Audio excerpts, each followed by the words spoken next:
second thing, did the Reverend from Brian leave already? No, he just went out to put the trophies in the car. He'll be right back. Okay, because I wanted to ask him how all of a sudden he doesn't have a wrist thing on anymore.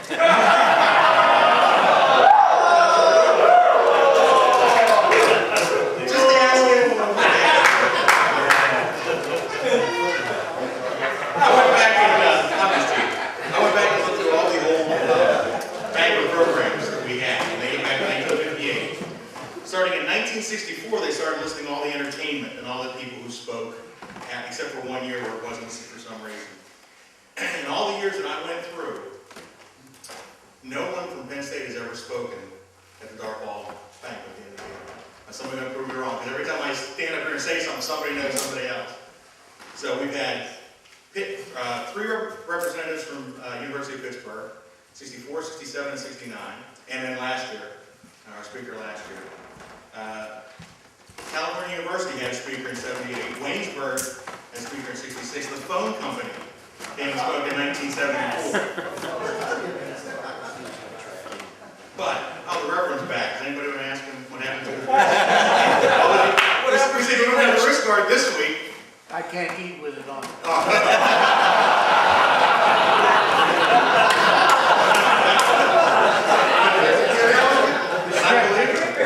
The strap drags in the gravy. But again, we've never had a speaker from Penn State, so we're going to break that streak this year. Professor David Merritt, who is an associate professor of general engineering at the Fayette campus of Penn State. He has a BS, so he can talk a lot, in mechanical engineering from Penn State University, also an MS in energy conversion from Colorado State University, and he's been teaching engineering and technology courses at Penn State since 1979.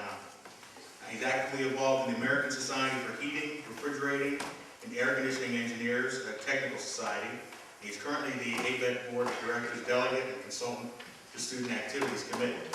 Now, also on here, on the bio that wasn't highlighted, 9 years ago, he started Girl Power as part of a National Engineering Week in February, which encourages middle school age females to consider technical careers. And that's how I met Professor Meredith. He came over to where I work at Kraft Tire in Uniontown. The theme that year was things that are cooked. We do recapping earth mover tires, and he wanted to show them. He has something he stole out of my shop right over there. Borrow. And the other thing I wanted to say was Dave told me beforehand that he just got a Lifetime Achievement Award from his high school. So he's done that. That's right. He's done. He doesn't have to do anything else. He got his Lifetime Achievement Award. He's going to speak to you on things that I bet a lot of you don't know about, things that are made and sold right out of our neighbors over in, well, we're in Fayette County here now. In Fayette County, please give a warm reception to David Merritt.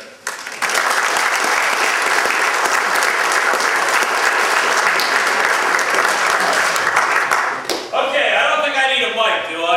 No. I do this for a living, so sit back. It's a 50-minute class. There will be a quiz at the end. All right. How many of you would agree with the following statement? Fayette County is one of the high-tech centers of the world. My work's cut out for me. Okay, let me tell you how I got started in this. I was hearing a lot of rumblings that there's nothing going on around here, and I was starting to believe it. But I've traveled a lot, and I went to a conference in Akron, Ohio. Now, if you ever get to Akron, they have an Inventors Hall of Fame over there. The year I was there, back in 1990, they were celebrating their 25th anniversary.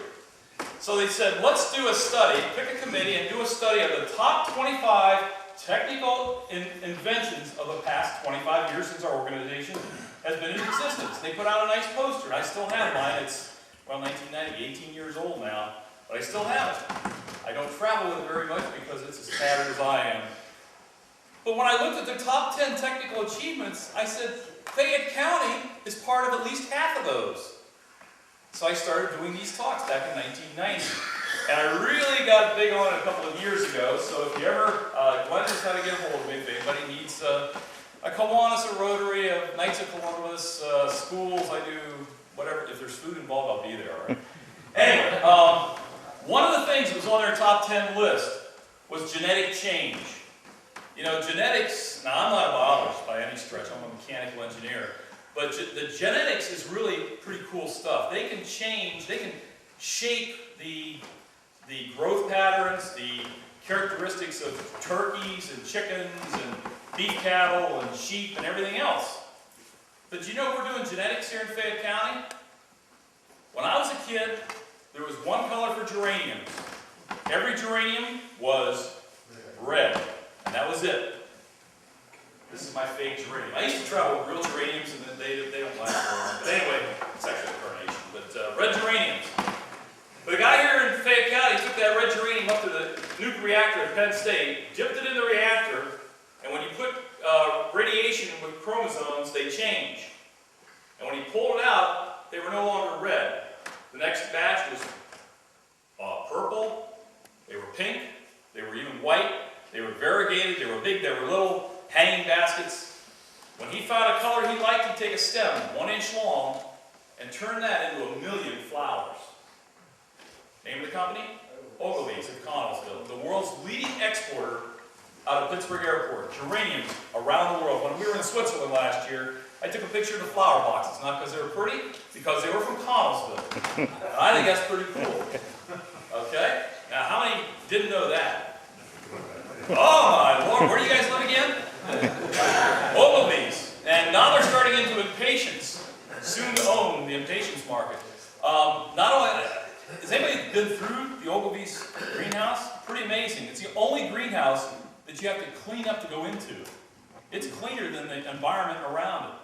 They had, the one room, they had 500,000 geraniums at all stages of growth. And you had to be careful because the computers decided when it's time to water, and if you're in a way you're watered as well, the air speed, the air temperature, the air humidity, the soil temperature, everything is computer controlled. And they not only sell the geraniums, they sell the greenhouses, literally around the world. Okay. Let's see, we're down there when we're done. Boeing 747s. It's an amazing aircraft. Anybody been on a Boeing 747? I just had a flight halfway around the world. My son and I went to China last December for a people-to-people ambassador tour. And when you have 400 people, you're flying for 14 hours at 40,000 feet. When I came home at 600 miles an hour, I think we were only about 200 to get over there. But it's pretty amazing, okay? The Boeing 747 is the aircraft that brought people together. And it was on their list. Because to fly halfway around the world on one tank of gas, it is truly an amazing experience. Okay?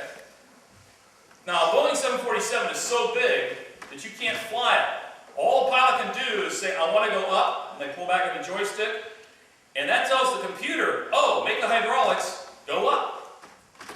Now, if that computer went out, there's 400 people about to have a bad day, like you're 40,000 feet over the Pacific Ocean. To protect, what could take out a computer at 40,000 feet?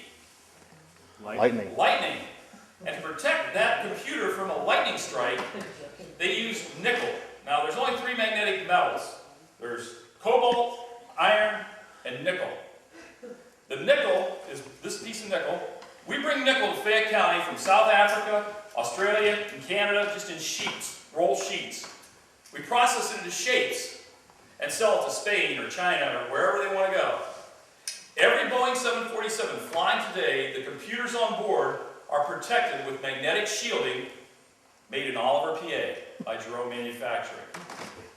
In fact, when they landed on the moon, the second mission landed on the moon and they walked over to the Surveyor aircraft, or the robot that they landed earlier, on board was the camera by Jerome Manufacturing. We were on the moon before the astronauts. How many knew that? Oh good, we've learned something.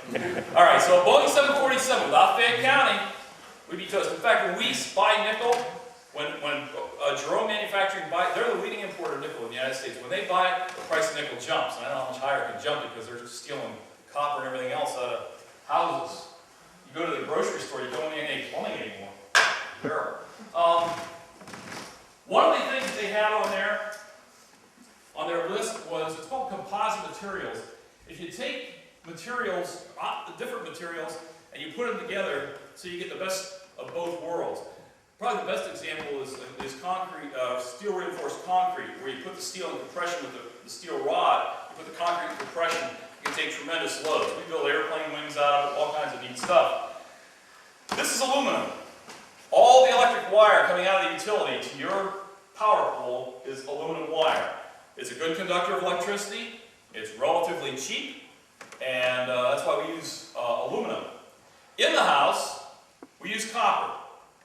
Just about every building in the country has copper wire. And the only one I know does not have copper wire inside is Alcoa. And they got aluminum everywhere. They got aluminum wire pipes, they got aluminum water pipes. I mean, it's all aluminum. It's an all aluminum building.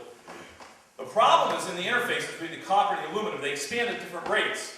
And it used to be they tried to bolt the two together, and as they expanded, they'd work themselves loose, and you get an electrical fire. Very bad in churches, in hospitals, nursing homes, schools. I told that to some kids one time. They said, "Oh no, fire in school, that'd be good for weeks." Yeah, that's good. But the problem is you can't bond copper to aluminum. This right here is impossible. Right? And yet there it is. Because we learned how to do this here in Fayette County. One of the 3 places in the world that can bond metal to metal explosively. DMC, Dynamic Materials Corporation. They do the explosions in Dunbar, but they actually have the plant in Mount Braddock, and obviously a couple of people know about that one. That is an amazing facility. The sandwich quarters, when they started making the sandwich quarters, the copper in the middle and this, that's not a quarter, yeah it is. This was actually started in Dunbar. Every time you take a quarter, you can think about, yeah, that was us. Okay, so that's pretty cool. Every building that has electricity in the world has a piece of Dunbar inside. Yeah. All right. Now, Navy ships. From the waterline down is all made out of carbon steel. Carbon steel is very good in saltwater corrosion, and so that's why they make the hull out of steel. The problem is steel's pretty heavy, and so to make that ship lighter, which means you're going to burn less fuel to go the same distance, or you can go faster with the same fuel, however you want to phrase it, the superstructure, everything basically above the waterline, is made out of aluminum. Any good welder can weld the aluminum to the aluminum or the steel to steel, but there's no welder in the world that can weld steel to aluminum. Now, if anybody's a welder, give me an amen on that. Amen. All right, all right. But we do it here. We bond those, and if you look, if you want to see this later, you can actually see the ripples of the explosive bonding that they do on this. They bond aluminum to steel. Every Navy ship has a 3-inch band. It's steel on the bottom, aluminum on top, and that band is made here in Fayette County. And I think that's pretty cool. The U.S. Navy contacts us for their ships. Not only that, we were taking a tour of a place called Argonne ST. Anybody ever heard of Argonne ST? New kid on the block. They've only been here, oh, I don't know, about 5 years or so. This was a beer distributor by Hickman's Drug on Connellsville Street, if anybody knows Uniontown, right behind the old state police barracks.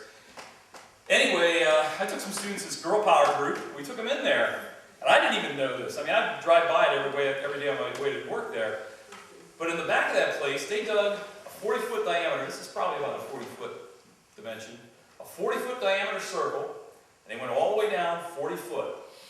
They dug a swimming pool. They filled it with salt water. Now, why do they need a 40-foot round by 40 foot? I think it's 1 million gallons or some ridiculous number like that. Salt water, seawater. Because they make decoys for the Navy. You know, if somebody wants to attack one of our ships, or any merchant marine ship, probably the best weapon would be a torpedo. So what they make there are winches that you drag it's basically a loudspeaker behind the ship about a half a mile that sounds like an engine.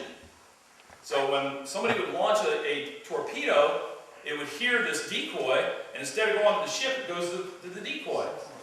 Now the guy was telling us this, and he said, you know what? Because I was telling about how we do a lot of things for the rest of the world. He says, yeah, last weekend I had my wife down in Baltimore Inner Harbor. Anybody been down there? A really neat field trip if you haven't been there. He said, you see that German ship over there? Yeah. You see that Dutch ship in front of it? Yeah. You see that winch in the back of those 2 ships? Yeah. He says, I made that winch in Fayette County. And I saw those last week. I was down at Argonne ST, and they had a couple of them there. Somebody was telling me they saw it. Now, most people wouldn't even know what it is, but they saw it on the History Channel. They were showing some Navy ships, and right in the back was their winch that they made right here in Fayette County. And I think that's kind of cool.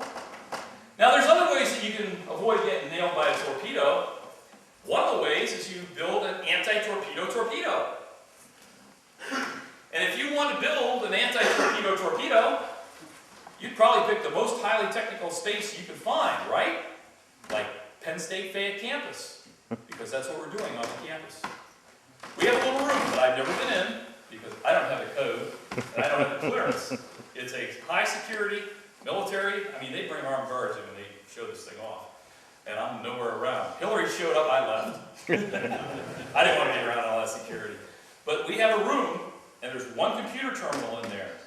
The researchers are in New England, Florida, California, Texas, anywhere in the country, and they all come to that one computer, and they do their thing through Penn State Fayette to build the anti-torpedo torpedo for the Navy. They're going to physically build this thing right beside us in the tech park. A company called AAC is going to be building this thing in the next couple of years. I've seen prototypes. I don't think they're quite ready for prime time. But they're doing that right here. I think that's kind of cool. Okay? All right, what else?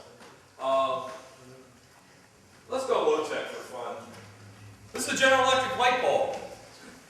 Did you know inside every GE light bulb, the stuff right in here is made at Airstec right here in Connellsville?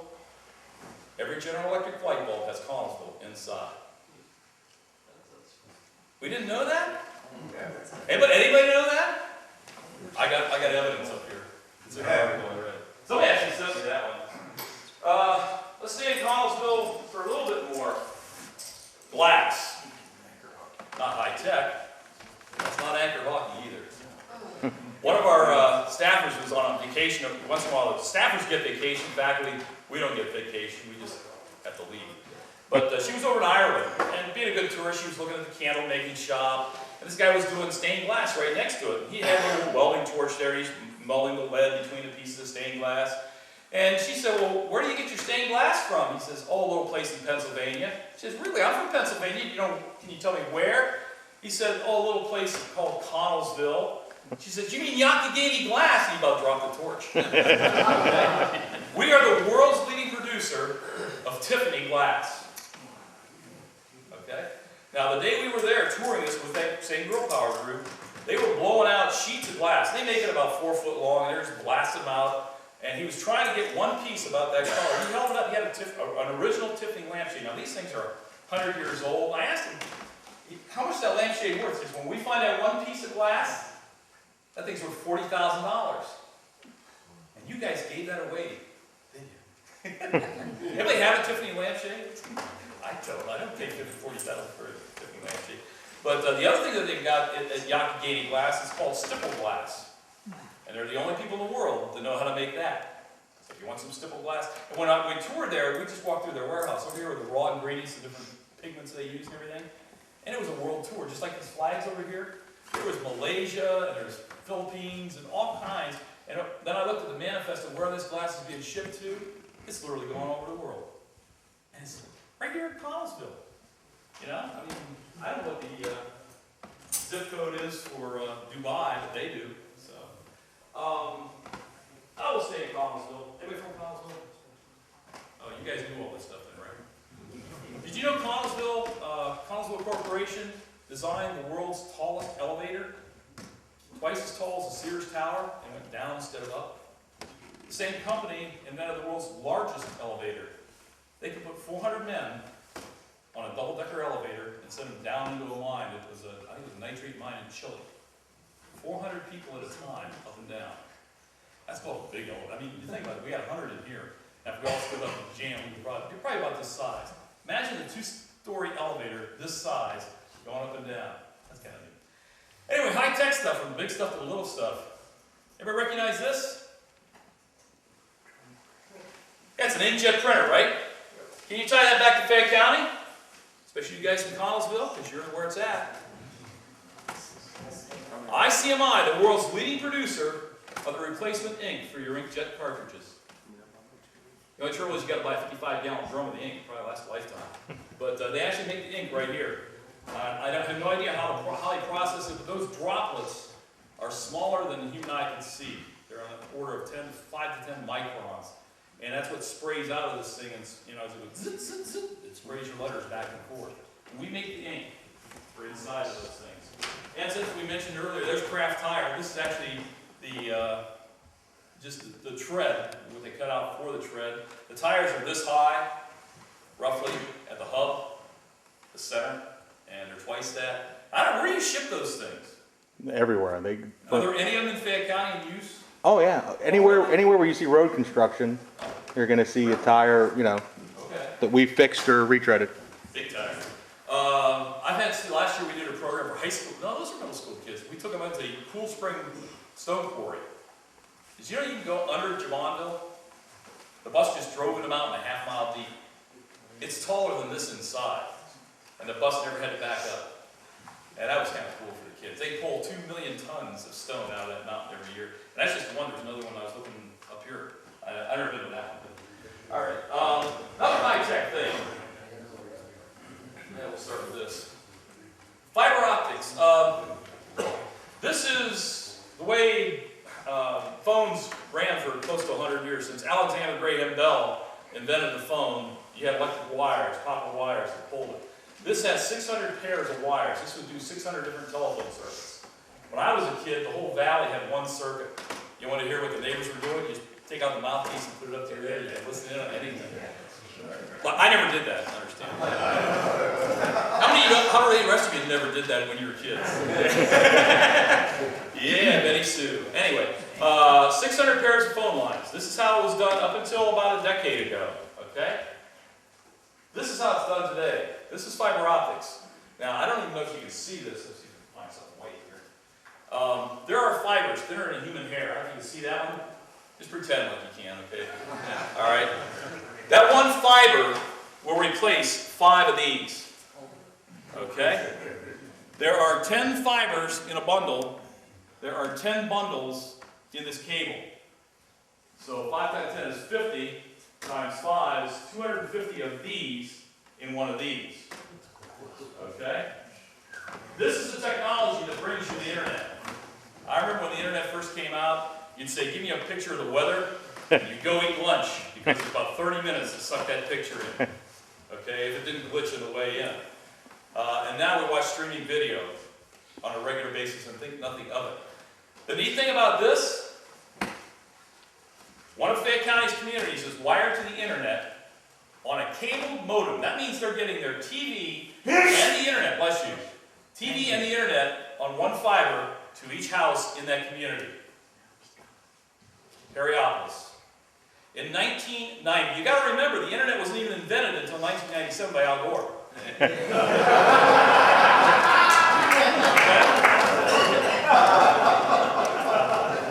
You know, I try to use that line with high school kids. Who's Al Gore? Now, while we're on the internet, and that, by the way, the internet's one of the top 10 that was on their list. Or actually, the fiber optics is what was on their list, because the internet, when I got the thing, hadn't been invented yet either.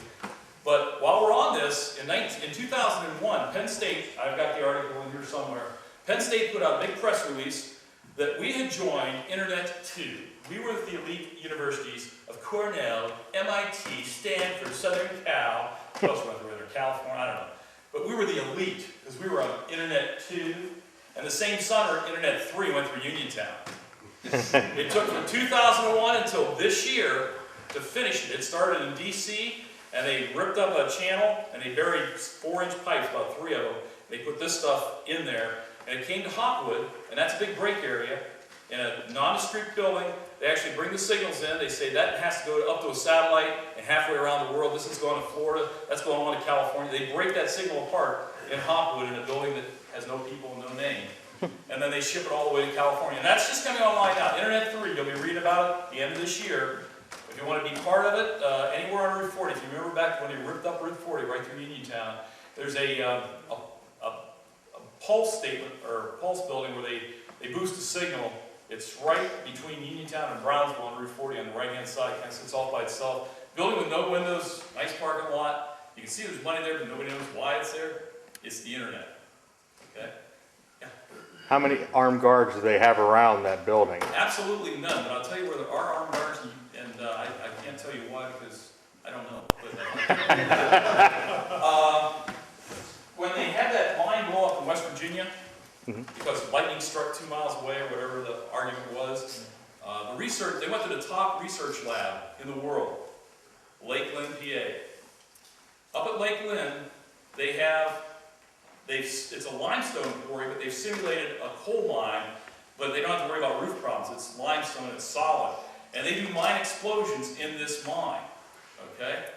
Why they need armed guards and cameras everywhere for practice mine explosions, I don't know. If I did know, they'd probably shoot me too. But I've heard of people that were hunting up in that area, and these guys show up with a black suit. You've experienced it? Yeah, so we don't know what's going on, but Fayette County is famous for things we don't know about, and we can't tell you about them if you didn't know. How about windmill? Anybody go to Mill Run? Did you know that was the largest wind producer east of the Mississippi when it was installed? And then New York built one that's a little bit bigger, but we still have a lot of wind around here. Hot air right here. A little closer to home, a little closer to where we are. Envelopes. Williams, no, it's not Williams. National envelope, okay. The world's largest producer of envelopes under one roof. So you got to get enough adjectives in there to be accurate. But they are the world's leading producer of envelopes. And I forget how many millions they produce in a day, but it's an astounding number. It goes literally around the world. This one I got picked up just in the last month or so. I was giving a talk and they handed this to me and said, look at where that's made. Bottled water. Indian head. Who'd have thunk it? Okay? And I don't know how far the distribution is for this, but we're making bottled water right here and shipping it. Try this one on. Buffalo, New York, Uniontown, and Spring Break in Florida. I found this one out last year. It was a girl power, as a matter of fact. We bring milk from dairy cattle in Buffalo, New York. Now, why there's no cattle between here and Buffalo, I don't know. But they run a milk truck from Buffalo, New York to Uniontown, turn it into ice cream, and ship it to Florida. I couldn't make this stuff up. Okay?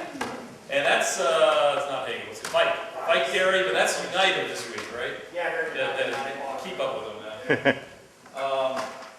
Anybody learn anything yet? Isn't it amazing? Well, I'll do this one since it's, I kind of got it sort of organized, but not really. This is a new kid on the block. I just went to this one last fall. This is polyisocyanurate insulation. Yeah, you can spell it, I just say.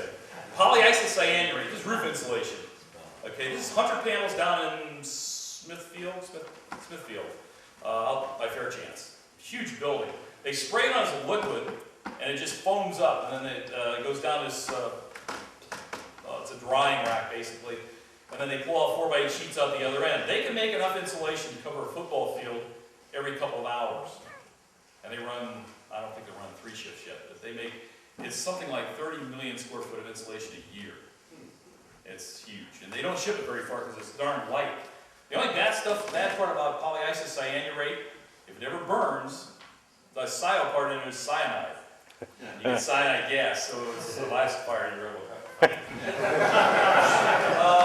I did this talk, actually, the Dartball League of Uniontown, I think it was, and somebody said, you didn't talk about my company. So I said, okay, I got to put that in. In 1963, a plant came to Uniontown. By 1964, they were the world's leading producer, and they've been the world's largest ever since. Who's got the good eyes? It was Rockwell when I started here, but it's Census Technology. Well, it was Rockwell and then Census, and then there was another one in between and went back to Census. But they make water meters. Now, they used to make water meters, and I remember when they had to go in your basement to read the meter, and then they said, well, we'll pull it outside. And they said, well, that still takes a lot of personnel to do it. So let's make it electronic so that they just drive down the street at 20 miles an hour, and they wake up all the water meters in the street and said, hello, I'm address 123, and my water meter reading this week is whatever. And it says, thank you very much, go back to sleep, I'll see you in 30 days. And they just drive down the street. Pretty high tech, but not good enough. Now, the new water meters, they put them in, they talk to the satellite. Every 30 days, they say, hello, I'm in Uniontown, PA, and my water meter reading today is blah, blah. And it goes up and into the building, and it spits out a bill, and you pay it, and they always get it wrong anyway. But anyway, Census Technology, high-tech stuff. One of the problems they had for the water meters that are underground is that they needed something they could read the meter, clear plastic, that was watertight. Now, watertight plastic is a rarity. We don't think about it too much because we don't use that plastic long enough to worry about it. They had to guarantee that you could read that thing 20 years from now. And to keep water out with plastic for 20 years is a trick. They spent $2 million finding a piece of, they went to South America to find a guy that says, oh, try this, and it worked. So if you had that one piece of plastic, you're $2 million richer. I didn't get it either, but. Harrison Ford. Well, I was here in Fayette County. Yeah, he needed a helicopter redone. Did you know we're doing helicopters in Fayette County? I didn't know that one. I was doing one. My students told me about that one. Scottsdale's out of the county, but I always like to talk about it, especially people that, ladies, you can watch them squirm. But did you know we have 500,000 rats living in Scottsdale? Most people don't know that, but across from the campus, this is Road and Bridges magazine. I'm sure it's on all your reading stacks right now. You need to drag it out because there's an article in there about this thing called Night Star. And if you've got your magnifying glasses on, you can see, there it is. Now when I started this talk, I actually literally went through the phone book, and I called, anything that looked like a tech name, I'd call them up and say, what do you do? And I remember I got to this place called New Metrics. They said, yeah, you need to come out and see what we're doing. I said, where are you at? We're in a garage. I said, where's the garage? Vanderbilt? And I'm going, I have no idea where Vanderbilt is. But eventually they built right across from the campus. And they built, this is a Night Star, and this actually keeps track of where you are. Okay, it was the original GPS, if you will, before GPS satellites existed. They also make a thing called the groundhog. Now, the original style was they put a computer, basically, into a box like this, and they put a steel plate across, and they put it in the middle of the roadway. And as cars went over, they could count the cars. Dr. Sampy figured out the magnetic lines of the Earth at our latitude are basically straight out from the Earth. And if a piece of metal goes over them, those wiggle. And with two little coils inside this, they could figure out which way that car was going, how fast it was going. They could actually tell a car from a truck. And they were playing around with being able to tell a Ford from a Chevy. The signature where the metal was in the car, but nobody wanted to pay for that, so he just gave up on that idea. But they're one of the world's leading producers of car counters. Now that doesn't sound really high tech. But if you have a lot of cars going in and out of new malls, you need to know how many cars and when they're there and when the bottlenecks are. And they're building the technology that the world comes to Fayette County to take. Now they took their design over to the Autobahn in Germany. Now if you know anything about the Autobahn, there is no speed limit. You're tooling down the road at 150 miles an hour, boom, Ferrari passes you at 250. So they showed their stuff and they said, you know that metal plate? If you hit that at 250, you're no longer on the Autobahn, you're airborne. And that's a bad thing. You got to make it smaller. So they were all kind of disappointed, dejected, but they came back here and said, yeah, we can do this. And 2 months later, they went back with the same thing. I used to have one. It's the size of a credit card. And they said, this will work. You just put it down the expansion joint, and it'll keep data for like 2 weeks or a month or whatever. And then you pull it out, and you download the data, put in a new battery. And I don't know who they get the, cars whizzing by at 250 miles an hour. You get some, oh yeah, let me put this in there. I don't know, but they probably found some volunteer was crazy enough to do it. But anyway, so they're world renowned, and until they built across the campus, they were in basically a garage. So I think that's kind of cool. I'm a Buckeye. This is the alumni magazine. I'm sure we get a lot of you wearing Ohio State magazine here. But anyway, this is Ohio Stadium like it looked in 2000. For the new millennium, they built a new stadium. They looked around the country, and they needed some big steel to hold up the new stadium. And they said, well, the best place to get it is Fayette County.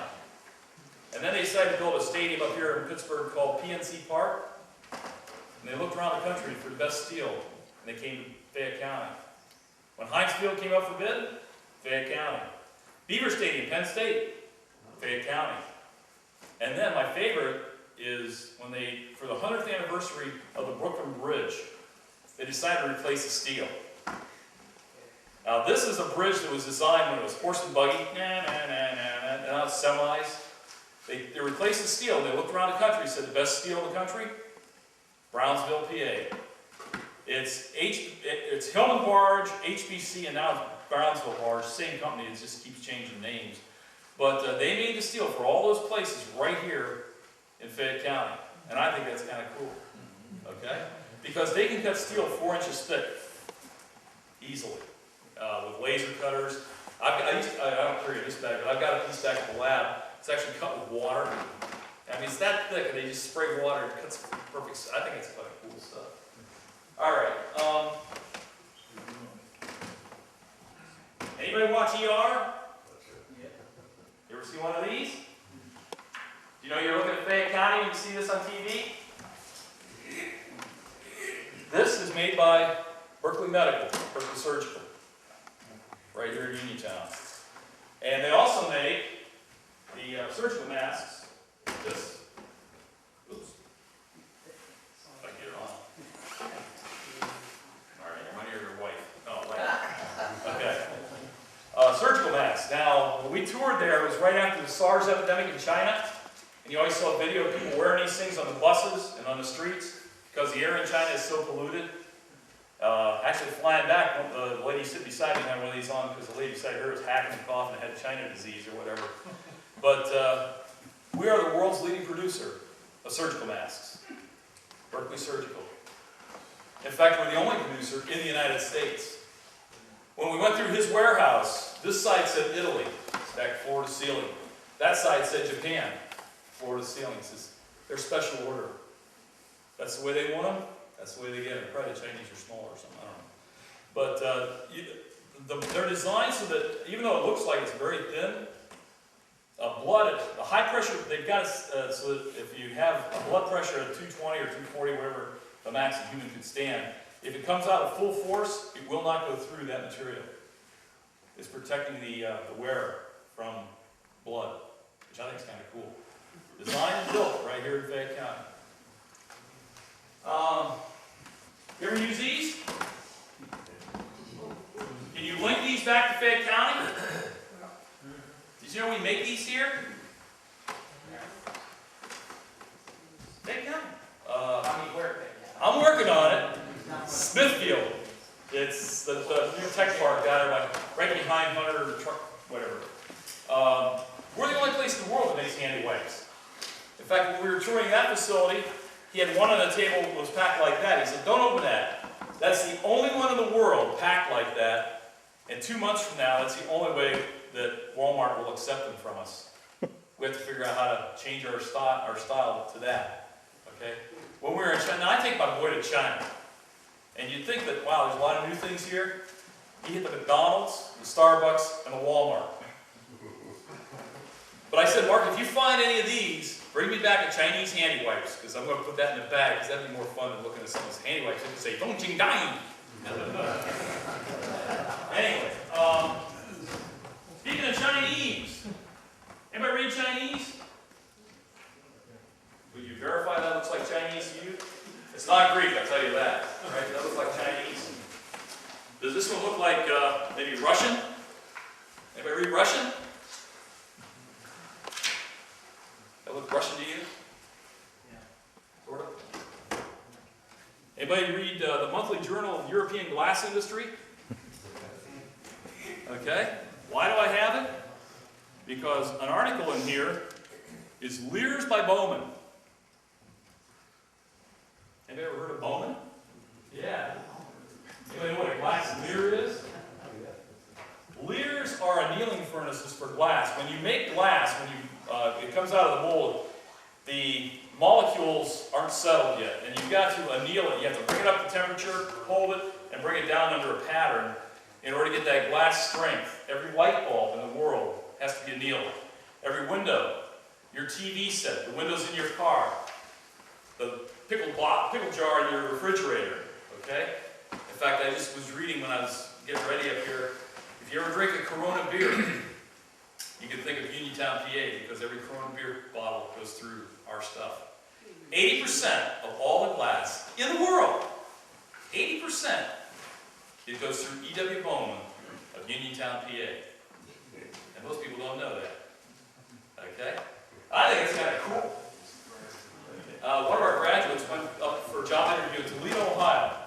It's not really that far away, but I'll bet you only a handful of people have been to Toledo. Saturday night in Toledo, Ohio. Anyway, she got up to Toledo, and she, "Where are you from?" She said, "I'm from Uniontown." "Oh, yeah, E.W. Bowman." They all knew where she was from because of E.W. Bowman. And she could go to China, or South America, or South Africa, and they'd all know that she's from E.W. Bowman, or the hometown of E.W. Bowman. They've all heard of it. It's kind of neat, I think. So, Texas Eastern, across from the campus there, it got some historical perspective there. That was called the Big Inch back in World War II. the U-boats were taking out all the barges, taking oil to New Jersey. And so they decided to build a pipeline. And one year they went from Texas to New Jersey, it goes right through Uniontown. It was a 24 and a 26 inch, something like that. After the war, they turned it into natural gas. And now it's, I'm gonna add something to that. When they were building that pipeline, I was up north, driving. And I went up and I sat down in the pipe and my head didn't touch the top. so it's, Because they Yeah. made it across, it came across, the out two trucks. yeah. It's, that pipe, well, they since turned it into a natural gas pipeline. The amazing statistic is that when they're, every year, 12% of all the natural gas used in the United States goes through that hillside. 12%. They can pump 3 billion cubic feet in one day. Okay? They have three 15,000, well, there's two jet engines, 15,000 horsepower jet engines that pump gas. And there's one electric, and they're building a second electric. And I think it's pretty neat when I guess when they fire up, they have to like tell the power station, we're gonna dim the lights from here to the power station. Speaking of power stations, Masontown, the Duke Energy plant in Masontown, it's a new one, not the Hatfield, that's an old one. The one on this side, the gas-fired, is the most reliable power plant in the United States. They sit there, they only run 100 days a year. But when they call for power, within hours, they can fire that thing up and be toasting right down the line. So there's a lot of neat things going on. This is one I just picked up this year. This doesn't look like much. This is reinforcing wire. And this used to be, I gotta think about this one, Nelson Steel. And they just got bought out by Nucor, I believe it is. And anyway, he uses enough, this is reinforcing rod for like your highways. They also use it in the mines to keep the roof and the walls from collapsing. And they actually make open shelving for warehouses because if there was, if you just put boxes on there, if you have solid material, the sprinkler system can't get water down to the fire. So they always use an open weave like this. Did you know we use enough wire here in Fayette County to go around the earth every week? Every week they use over 25,000 miles of wire. And they ship it all over the northeastern United States. It's something like 59 times a year they can go around the earth with wire. Who'd have thunk it? Jerseys. The Penguins are in the playoffs. Yeah. They're gonna beat those Flyers again. Probably get bloody in the process. But anyway, NHL football jerseys, NFL football jerseys. The link to Fayette County. Anytime you see an NFL jersey on screen, on your TV, that shirt was run through a press. We put the numbers, we make the machine that puts the numbers on their jerseys. For football and for hockey, and I think for soccer, but who cares about soccer? Okay? It's Hottronics, Stahl's Hottronics in Masontown. And all the NFL companies know about them because that's where they get their jerseys. In fact, when the Steelers won the Super Bowl, the call went to Ohio Pal Printing. They're in the top 10 of shirts, and by 2 a.m. they were shipping shirts. World champs. I think that's kind of cool. Another well-kept secret in Fayette County. Penn State Fayette, this is the commercial part. Penn State Fayette is here. We have a lot of technology programs where these companies are coming. I just heard, it was a meeting this morning, and they said that the local manufacturers who are building some of this high-tech stuff, they said they'd love to have a whole room full of Penn State graduates. So if you're looking for a good place to go to school, we have 2-year degrees. I just heard one of my 2-year graduates just started at $50,000 a year, 2 years of college. Our mining tech program is the only one in the nation. And those graduates start off at over 50,000, 60 or 70,000. The coal miners, half the coal miners in southwestern, by the way, Greene County is the second leading coal producing county in the nation. And half those workers are eligible to retire within 2 years from now. They don't know, they're trying to grow the business. If you lose half your workforce, you can't grow that way. So they're looking for fresh blood, get new bodies in there. So a lot of great opportunities. Okay, I'm running out of stuff to talk about. Oh, let me do this one yet, then we'll hop it off. I did a talk for a program at the campus, and I was like 300 people there, so I was trying to be like really know what I'm talking about. So I did some real homework, and I had a PowerPoint presentation because I couldn't show things real close. And I called 3 companies. Now this was about in March of that year. I said, tell me where you shipped so far this year. Now, the one case I got the company president, and he, well, I would assume, would know where the products are going. One of the cases, it was the receptionist on the other end of the phone. She just answered the phone to everybody else's business, and she started rattling off countries, and I'm writing them down. First 3 months, only 3 companies in the United States, or in Fayette County, shipped to all these countries. Now, since then, one of the ladies on the tour to China had been stationed in Antarctica. And I asked her, do you have any Toyota trucks running around base camp in Antarctica? She said, of course we do. I said, well, then we're on Antarctica too. Because every pickup truck put out by Toyota has a bedliner from Fayette County. Okay? So if I just reading through some literature here, I can do South Africa because E.W. Bowman is now in South Africa. So I'm pretty sure I can cover this map every year from Fayette County to the world. And yet we don't know that, do we? So, as I was mentioning to some of the cooking staff, the problem is we don't have any name brand companies. We don't have a Hewlett-Packard or Ford Motor or General Electric, but all those companies come to Fayette County to get stuff. They know about us. We just don't have any bragging rights. We're like the BASF. We don't make the things you use. We make the things you use better. That's Fayette County, in my opinion. I'll go back to dynamic materials here. Bulletproof glass is made out of Lexan. Lexan is very corrosive in the making stage, and so they have to line it with a very rich, expensive material called tellurium, or tantalum. And tantalum is very expensive, okay? In fact, the outside of the container was made out of copper because it was cheap. Anyway, they had a little skid of this bonded material that they had done.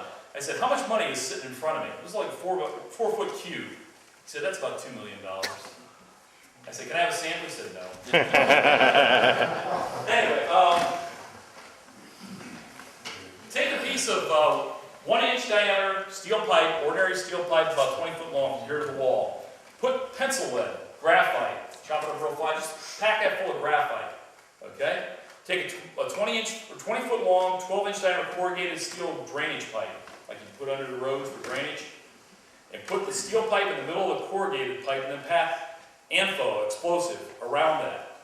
Haul that assembly a half mile deep under Dunbar Mountain, put 3 foot of sand on top of it, get everybody out, say fire in a hole, and wham!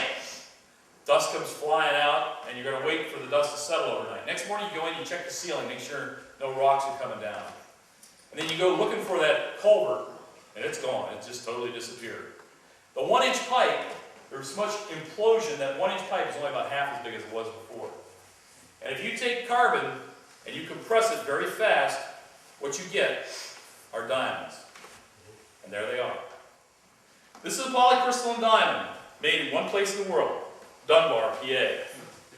It's the world's best grinding agent. Each particle is less than what an eye can see. This is half full. If she had graded these, this would be about $150 worth of diamonds. If you've ever been to the dentist, you can thank Banquet County because we're on the end of that drill bit, the diamond chip drill, diamond chip saws. And the real claim to fame of these diamonds, if you want to grind surfaces to very fine tolerances, like the computer disk heads, the head of a computer, the closer they get that head to the computer hard drive, the more data they can store. So they use a polycrystalline diamond that we make here because they don't measure the smoothness measured in thousandths of an inch, or even millionths of an inch, or even billionths of an inch. They measure it in trillions of an inch. That's 1 or 2 atoms thick is how smooth they can make those surfaces. There's only one grinding agent in the world that can do that, and it's a polycrystalline diamond from Dunbar, PA. And now you know the rest of the story. Thank you for your attention. Have a great evening.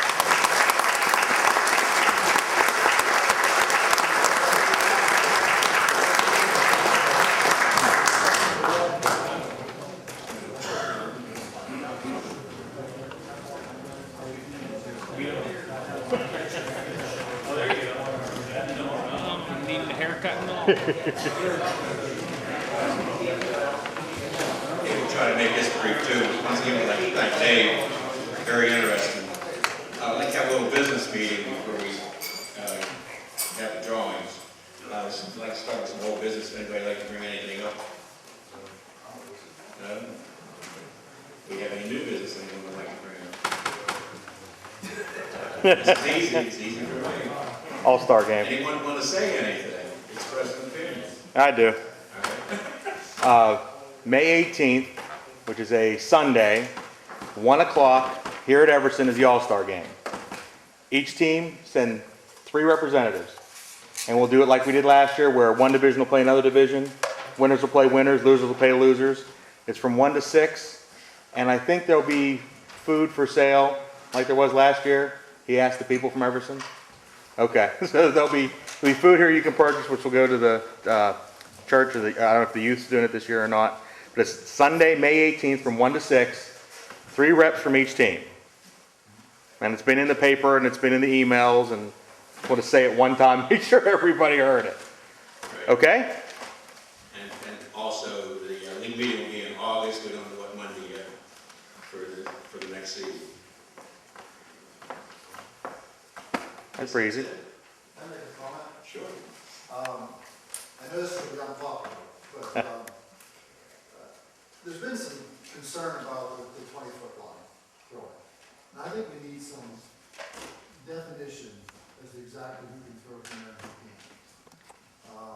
Either we need to say about a certain batting average, if the batting average is under 300 or 250 or something like that, we can throw from there.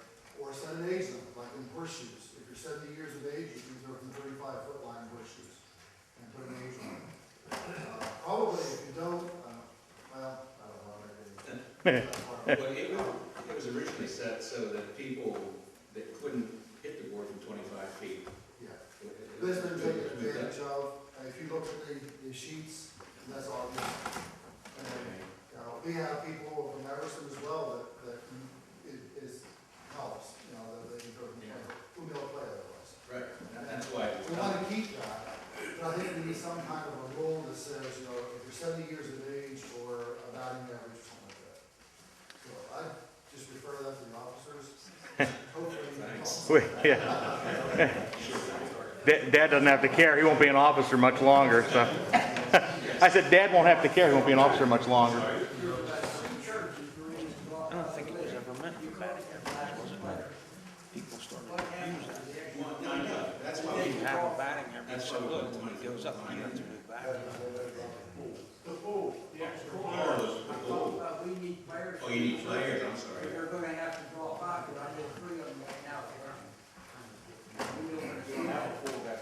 We just don't, yeah, we You just. can't go out and pick up players. No, I know. And you want to Yeah, we're just, everybody's has been in that situation. No, wait. You can, if you have a good friend that goes to a church that doesn't have a team, he can come play for your church. another church. If that church is not a team. As long as he. Right. Or if there's people that know about us that want to play in this league and don't really know anybody, that's the pool. But we don't have anybody like that. The rules say somebody can play for you from a church that doesn't have a team, as long as they're either related to you or a friend of yours, and they go to church. I misunderstood that, because I understood the men churches who have excess players, if they would want to put Excess. in this, right? Well, we've never done anything like that. The only time I've seen a pool of players is when a team drops out of the league. Then if those guys still want to play, then they go into a pool. As for the 20-foot line, that's something we need to discuss Yes. wholeheartedly at our August meeting. Right. So we need representatives, we need 2 representatives from each team at that August meeting. And those 2 people don't count anybody else on the board. So if St. John sends Glenn or Jack, that doesn't count. They're on the board. Right. We need 2 from every team. And we haven't, I think our meeting that we had to do the banquet, we only had 2 legal teams Right. out of 16. I was 16, and it was 2 So legal. we need 2 from every, and we can discuss this and thrash it over, everything we need to thrash. Or each team get together with their players and discuss what your feelings are, send 2 people and Right. express your opinions. That's the best way to handle it. You can't just ask. That's why we have the Or August four of meeting. us to settle. Right. Yeah, that's why we have the August meeting. I know August is tough to do things, because a lot of people on vacation and whatnot. 2 people from each team need to be there. Yeah, definitely. That's only fair, and it's only right. Anything else? Go ahead. Yeah, I'd like to give my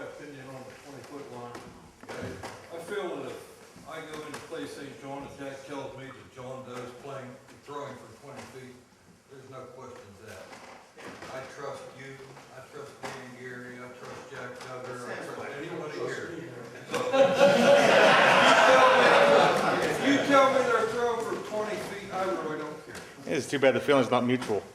Then you need to bring that to the meeting in August. Okay? Anything else? Okay, if not, then we'll get on with the Okay, drawings. we'll do our raffle. I got a dozen pictures here.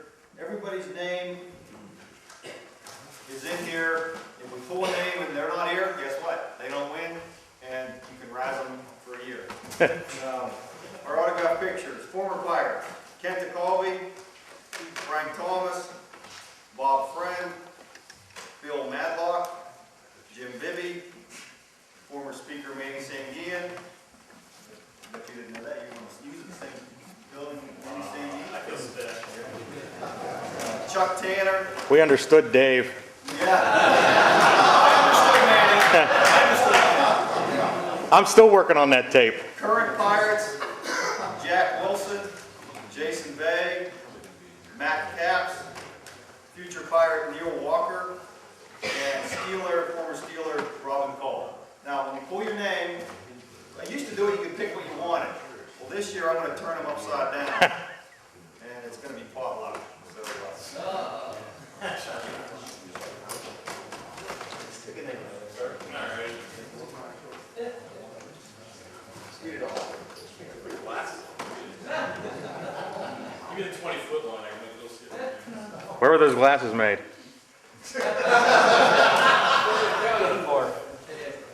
Okay. Jacob Stoner. Come on. He's on it. There he is. Either here or here, yeah. I'll let him. Take your pick, bud. Pick a good one. Give us a name, too. I'll get it, because if I don't like him, I'll pick somebody else. Okay. Yeah, I should, I was gonna pull names of people I didn't like. Glenn Heller. Hey! That's the first time in 15 years. It's rigged. It's rigged, yeah.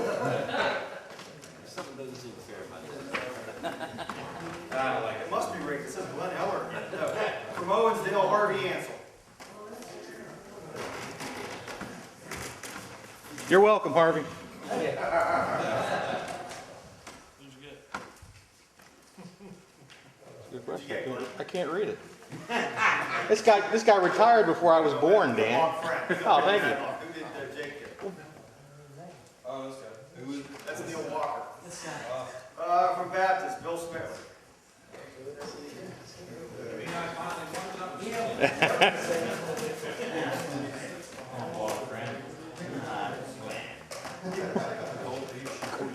That's what I said. You got Jason Beck. From St. John's, Jim Jubeck. Another name I should have figured out. Yeah, there you go.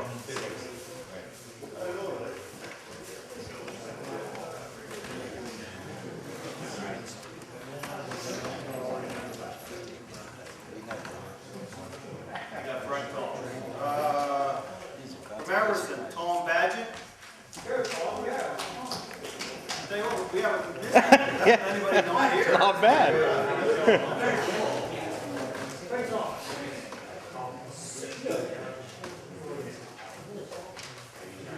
We got Chuck Tanner. Owensdale, Ron Eifert Sr. I don't think they're here. He must have left. Yeah, I think he is. Yeah.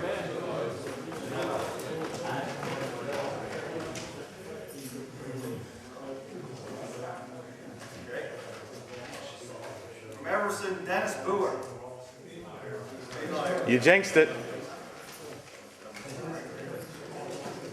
From St. John Knight, Jim Suter. Hey.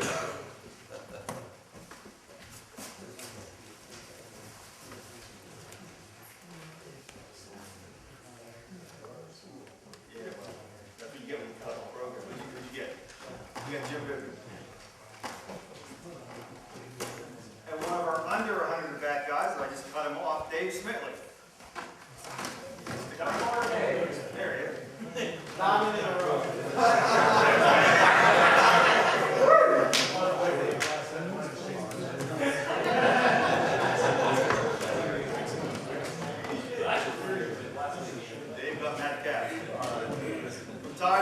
John Stone. Hey, leave your hat off, John.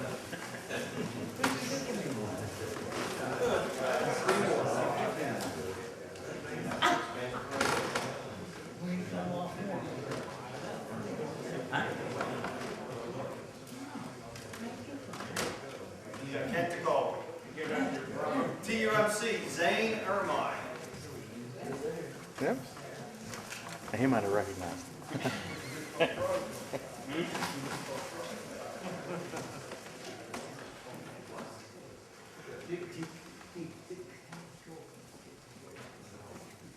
Got Jack Wilson.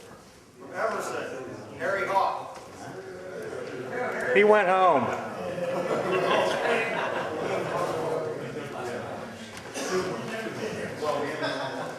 He got Robin Cole. From Brian, Bruno Ansel. And he didn't even come to the banquet. He's our president.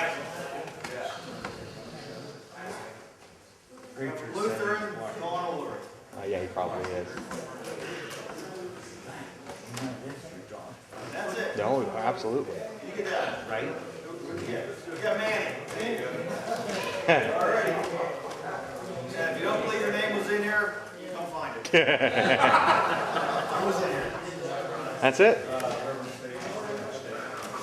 Okay, this time Reverend State have a benediction.